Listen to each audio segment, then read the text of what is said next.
I would like to introduce to you Cath Roper. Cath was one of the first 4 mental health consumer consultants in Victoria and was the pioneering consumer academic in the multi-award-winning consumer academic program at the Centre for Mental Health Nursing at the University of Melbourne. Cath is a consumer perspective educational specialist and is highly regarded locally, nationally and internationally for her research scholarship. And she was the consumer advisor to the Royal Commission into Victoria's mental health system. With the topic, what are the principles of supported decision-making and how they can inform your work, please welcome Cath Roper. Thanks so much, Matt. It's really a huge pleasure to be here, and it does feel like a really long time since I was first contacted and asked to be part of this fantastic day. And I can barely remember what was in my mind when I first thought of, the topic. It's just great that it's come to fruition. I'd also like to acknowledge the traditional owners of the land where I'm coming from, which is the Wurundjeri people of the Kulin Nation, and acknowledge their elders, past, present and emerging, and also to acknowledge that the lands were never ceded. There is a PowerPoint that comes with this first part of the talk. So I've kind of divided it into 2, and one is really, what is supported decision-making? And the other part is how can we maybe apply it in practice, and also how can we use it? So I guess just a bit about me. I was detained and treated involuntarily annually over a 13-year period from when I was about 21. And that included being secluded in every hospitalisation at least once. And then, so ever since in my working life, I've been, interested in problematising mental health legislation and eliminating restrictive interventions. These have been the sort of core things that have interested me. And I guess it's fair to say that most people in the community don't really know about involuntary treatment, and if they do, they don't think of it as a human rights issue, but it definitely is a human rights issue. That's inescapable. And so I guess my working life has been about making this point over and over in a bunch of different ways, whether it's in, writing articles or doing research or training and teaching. And I guess in its context as well, so putting supported decision-making in its human rights context, and that means it's the United Nations Convention on the Rights of People with Disabilities, presenting underpinning principles of supported decision-making, and then thinking about how we might be able to use these in our work, which is the talky bit. So what is supported decision-making? It's the provision of support that enables people with cognitive disabilities to exercise their legal decision-making rights. And legal decision-making rights is also known as legal capacity. And this concept is very different from the idea of mental capacity, which is to do with, which is used in the Mental Health Act, and it's about determining whether or not someone has the ability to make a decision mentally. So we're not talking about that. We're talking about this idea of having the legal right to decide. So supported decision-making aims to be an alternative to substitute decision-making. Substitute decision-making is where other people make decisions on behalf of a person with a disability. And when that happens, it takes away that person's rights to make their own decisions. And in effect, then it means that they don't have control over their own lives. So it's a very serious thing when that happens, substitute decision-making. And also to say that cognitive disabilities does include people who experience psychological distress or other types of distress. So supported decision-making is based on the premise that everyone has the right to make their own decisions and to receive whatever support they require to do so. Very rights-based, as you see. So there are areas of support that someone might need, and they might need support in all three, or they might need it just in one area.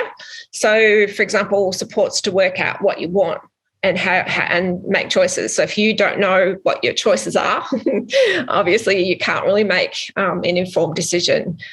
And supports to engage in the decision-making process. So for example, maybe you do know what you want, but you're in a situation where you're working with a psychiatrist and you don't feel like you've got the confidence, or there's an unequal power situation. And so you might want to have someone with you in order to engage in the decision-making process. Or it could be supports to act on decisions made. So, for example, you might have decided that you don't want treatment, but that doesn't mean that you don't want anything. It means that you might then want some support to help you work out, okay, what else is available to me? So here are the principles of supported decision-making. And the central idea there is that exercising legal decision-making rights, that's the central kind of premise.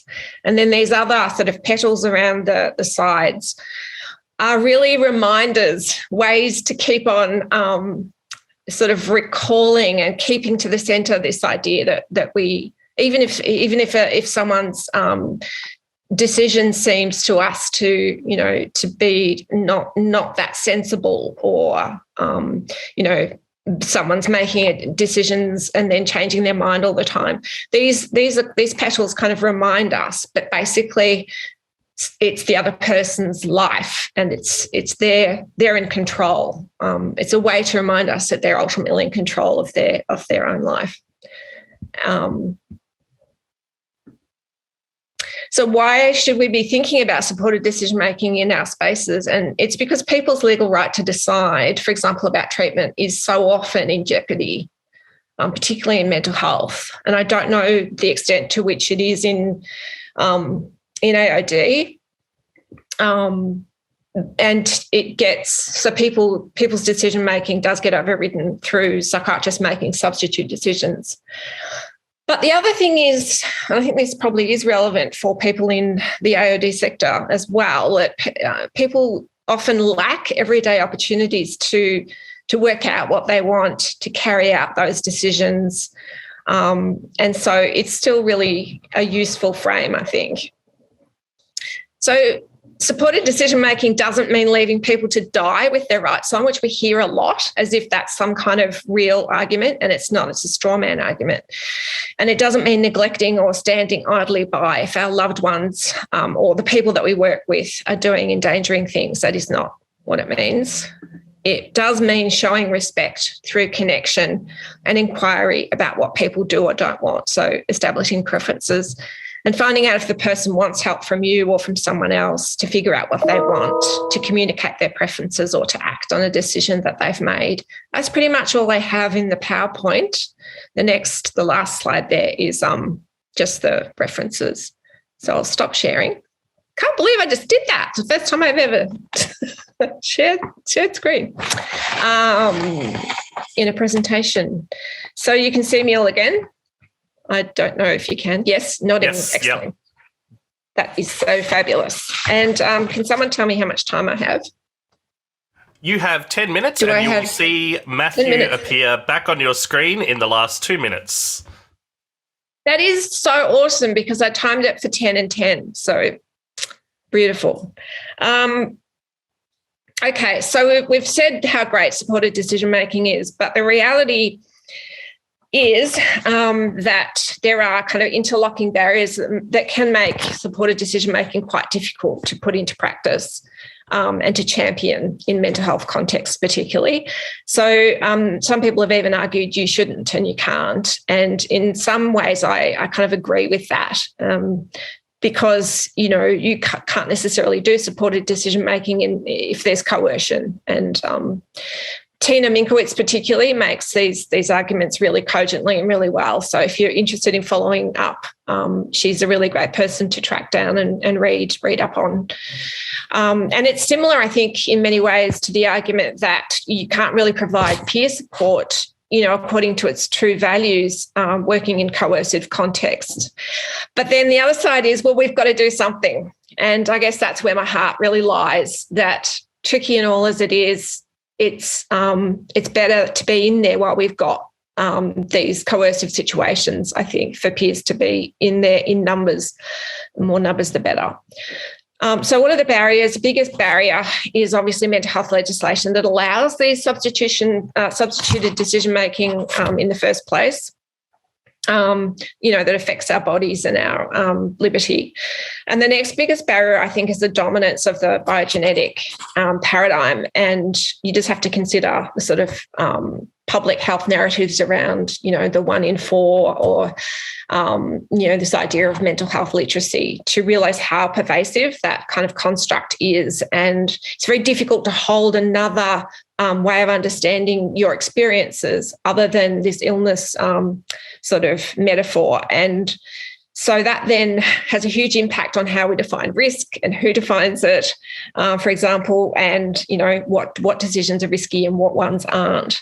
So I think that's a barrier. And then under those two big ones, so, the biogenetic model and the legislation are these concepts of capacity. So you're sort of lacking mental capacity is one. And then because of that, somebody else needs to make a decision in the best interests of somebody else.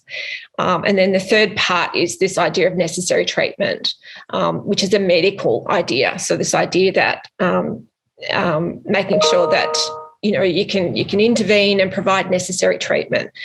And if you unpick each of those things, you can kind of make inroads, but having them all together makes it very difficult, I think, to change this paradigm and to start to really be able to institute supported decision-making and cultural change. So I just want to acknowledge that it is a bit tricky. And also those three things, when they are combined together, they're what kind of make the rationale by which people become compulsorily treated.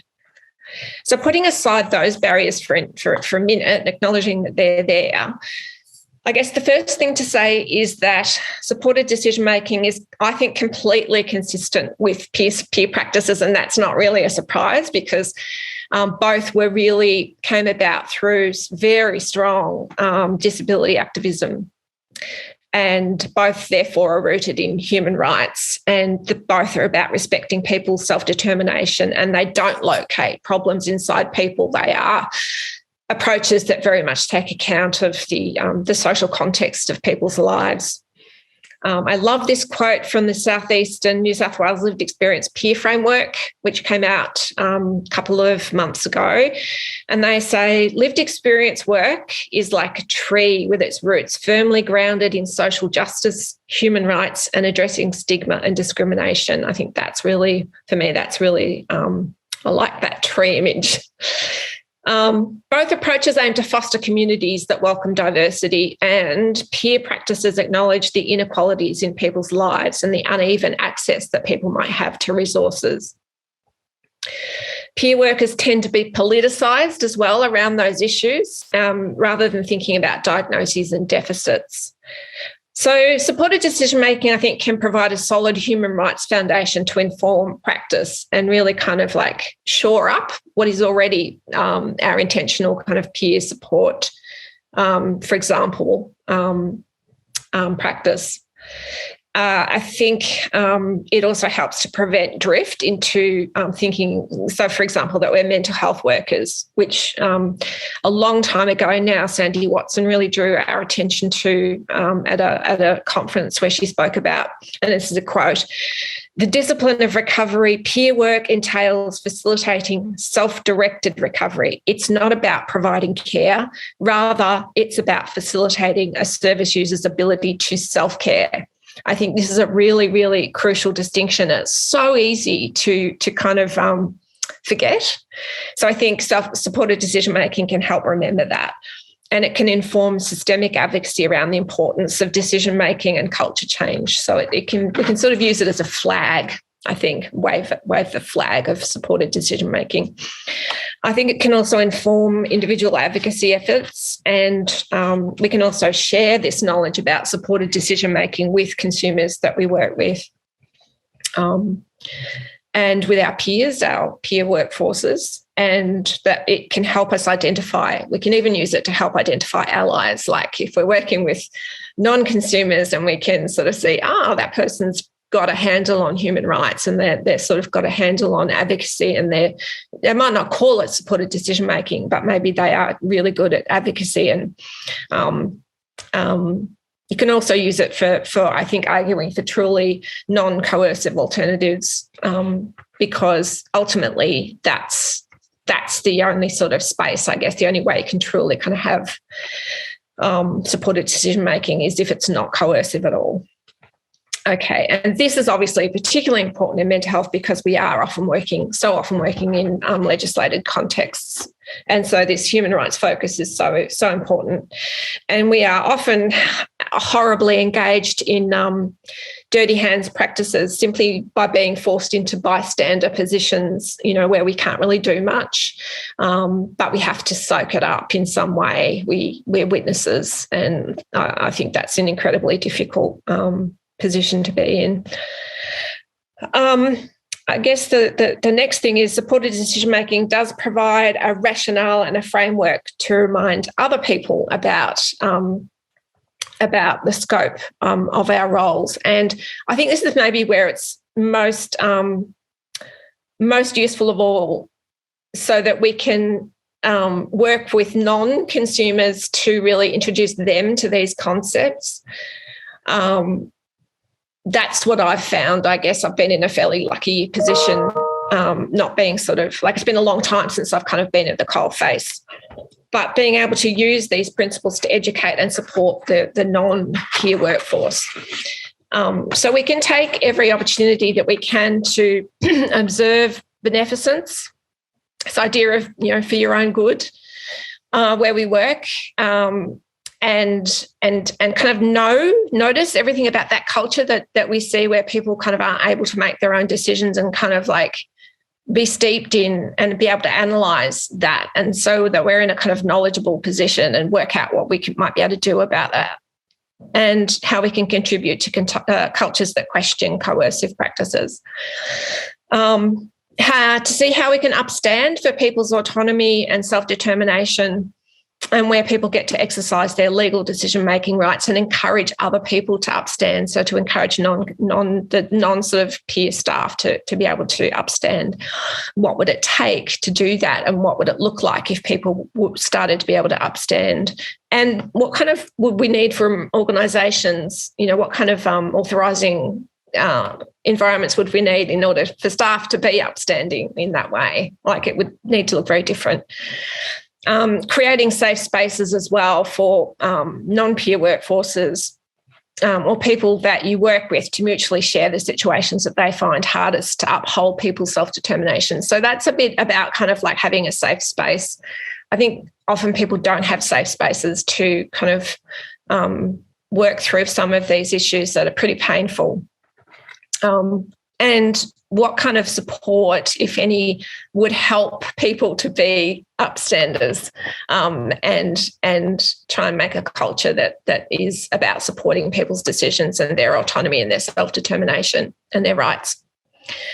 I just briefly wanted to finish up because we were asked to think about well-being, and I found that quite tricky in this thinking about this topic.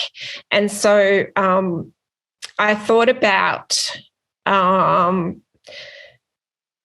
sort of more about what the organisation's responsibilities might be in this context. And I thought about COVID, and I thought about,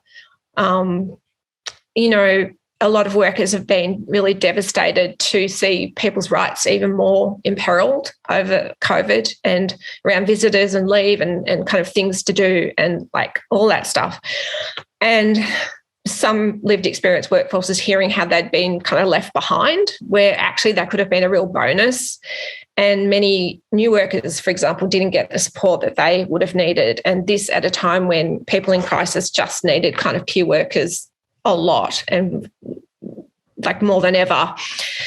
And I guess that applies to peer support workers as well as kind of consumer consultants. So I feel like if this happens again, I don't even know why I said that, but like I just feel like there's something to learn about services being able to get really quickly into gear and realising that peer workforces are the front line and can be the frontline support, and actually figuring out doing a supported decision-making kind of thing with them. Okay, what do you need? What can we give you? Because we know how important you are to the whole fabric of what we're providing for people. And actually starting there instead of, like some workforces just got completely left out in the cold, and that's just awful for them, but also awful to service users. So I really wanted to maybe end with the idea that there are some responsibilities around that I don't think belong to the workforce around wellbeing. That's quite okay. Thanks very much, Cath. That was, such a powerful presentation, and I think just such great food for thought for everyone involved in lived experience. I'm wondering, before we get to some questions, would you be able to just repeat the analogy of the tree with the roots? Sure. So on the PowerPoint, I've given the reference for that. It's the Southeastern New South Wales Lived Experience Peer Framework. And the quote is, "Lived experience work is like a tree with its roots firmly grounded in social justice, human rights, and addressing stigma and discrimination." One of the questions I had I'm curious. You talked about the notion of working towards self-care and that whole concept of doing with rather than for or to the people we work with as lived experience workers. I think sometimes when people are new into the role, they want to, do and sort of solve and help. And I wonder if you've got any kind of practical tips for people to keep in mind to maintain that doing with rather than to or for people. I'm probably less valuable in addressing a question like that, because it's not like I've never done peer support work. I've been trained in IPS and I loved it. But I think I picked up there Sandy Watson's quote, because I think what she's getting at is you're always facilitating someone's self-directed recovery. So it's about going back and back and back to that. And supported decision-making is also so consistent with that, because it's about, one, find out the preferences. What does this person want? So I think they can mutually sort of support each other, these two ideas. It's also there in recovery. This idea of recovery has to be the person's own idea of it. And so I think we can sometimes get a bit like, "Whoa, can't be helping," that's sort of like a dirty word now. Yeah. But I actually personally don't think like that. I do think it's about always remembering, really, for me, it's just a number one thing. Always remember it's the person's idea of something, and you just are a facilitator. It probably sounds too simplistic. No, well, I guess like a lot of simple things are quite hard and complex sometimes, but they're very, and there can be drift. Yeah, exactly. So look, we've got about 10 minutes or so for some questions. So I'll ask a few that have come through on the chat. Franca has asked if you could please expand on the straw man analogy, re a consumer being supported to make their own decisions and treatment and care decisions. Yeah, so the straw man argument is the one where it's like, well, we can't, consumers are just going to die with their rights on. I think it's straw man because that's not what we mean by supported decision making. I think that comes from a position where somebody just doesn't, for whatever reason, doesn't like the idea or whatever, is afraid that it goes too far. We have to be able to kind of keep on, we have to be able to sort of intervene. And I guess I don't want to buy into that argument. The point that I'm making there is that it's a straw man argument because supported decision-making doesn't mean neglecting people. That's not what it means. It actually means figuring out what supports they need. It's the opposite. And so it's a straw man argument because it's a scare tactic. And it doesn't grapple with what we mean by supported decision-making. It throws a spanner in the work and gets everyone all kind of like, oh, yes, we can't, And I think that's really dangerous and unfair, and it's a way of confusing things, the space. That's not what we are talking about at all. We are actually talking about upholding people's rights to the fullest extent that we can so that they are able to stay in control of their lives and their decision-making. I have a question from Danny. How do you provide supportive decision-making in circumstances where the person is experiencing extreme psychosis or not able to communicate effectively for themselves? I love this question.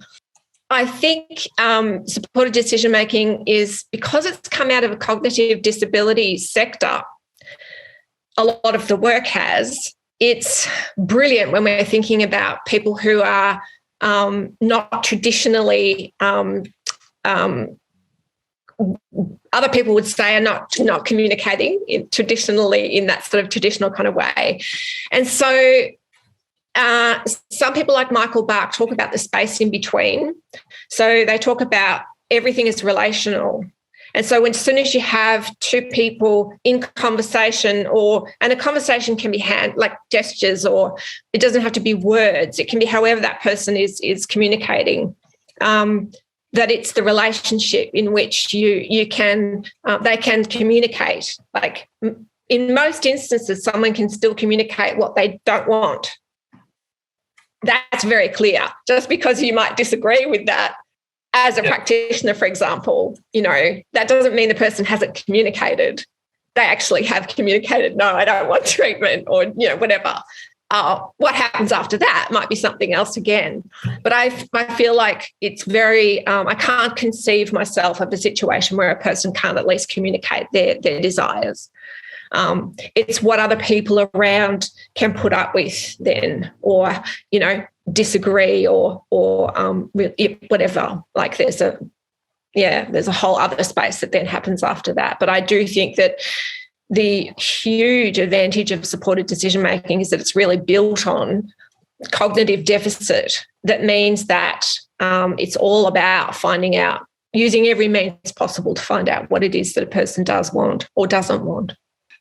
Claire has a question and wondering if you have any reflections on supported decision-making with individuals whose rights are legally suppressed, e.g. or i.e. supervision orders. I don't know much about this space. So is a supervision order, like, what is that? Is that a forensic thing, or what is the supervision order? I assume so, that's probably what Claire's referring to. I guess any kind of legal instrument that might suppress their options. I think the same is true in mental health. People's rights are already suppressed if, for example, you can't refuse treatment. That's your rights that right there are being kind of suppressed. So I think I'm going back to my position on this, which is that you can't really do supported decision-making in any coercive context. However, you have to do something. And to my mind, supported decision-making gets us focused in the right way, which is, what does this person want? And we should be doing that thing that the person has said that they want, and we should be also finding out what it is that they want, those two things. So I think in any kind of excessively coercive situation as well, it's probably a similar thing. I guess there's a kind of an ethical dilemma around, well, it's all very well to find out what somebody wants, but if you can't do it, then you're just setting them up. So I think it's about having those kind of transparent conversations with someone so that they know what the actual limits are, because otherwise, it's a setup. Can't hear you. Sorry. For context, Claire's posted that it's a post-sentence order that prevents an individual from making a lot of choices about their life, including being out of line of sight with a support worker. or of support workers. Yeah, so it's still consistent with your answer, I think. Yeah. Sorry? That's still consistent, I think, with your answer to that question, I think. So, yeah. So Franca has another question. What role do you see for families / carers in supported decision-making and the person's care? We will touch on that, in the next topic, but interested in your position on that as well. Yeah. Okay. This is all about what the person wants. So there are many fantastic examples, one of which I'm trained in, which is the open dialogue approach, where if that's just such a lovely approach where everybody is brought together and, has, I think of it in some ways as sort of supported decision-making, but really it's just about kind of supporting everyone to be able to speak, about what they're experiencing. So I think that can be seen as a form of supported decision-making, open dialogue practice. The other thing is circles of support. We don't do them in mental health very much, but there is some work around that's been done on the feasibility of circles of support in mental health, and that is around having a circle of people that the person brings together, and everyone has a clear role, and there's an external facilitator usually, and the person gets to be in control and bring housing people, members of a family, all kinds of different people that a person wants in their life that's useful to be in their life. And that's the body that listens to what the person wants, and then they carry out those decisions, which is a beautiful kind of self-directed, again, form of support, which I think is really, really promising. Great, thank you. There's a comment here from Craig. We've got about a minute to go, but I thought it might be worth reading out. So I'm a peer worker in forensic mental health, and our clients can only be referred by corrections if they have a mental health order, either on their corrections order, parole, or anything to do with the justice system. Supported decision-making conflicts sometimes with my obligations to the Justice Department. Any thoughts on that, Cath, as we close out? Yeah, I think it's the same thing. I think, the through path for me, this is an ethical minefield, as it is in mental health, because it's coercive. And so the way through pretty much most ethical minefields is how do we be as transparent as we possibly can, and then work with what we have left. And if what we have left is that, then that's kind of where we direct our focus. But it's the transparency around the limitations. That's where we kind of... So I think that's brought to an end. There were a few other questions. We are, as I said, we are saving the chat, and we'll seek to get some answers on those things.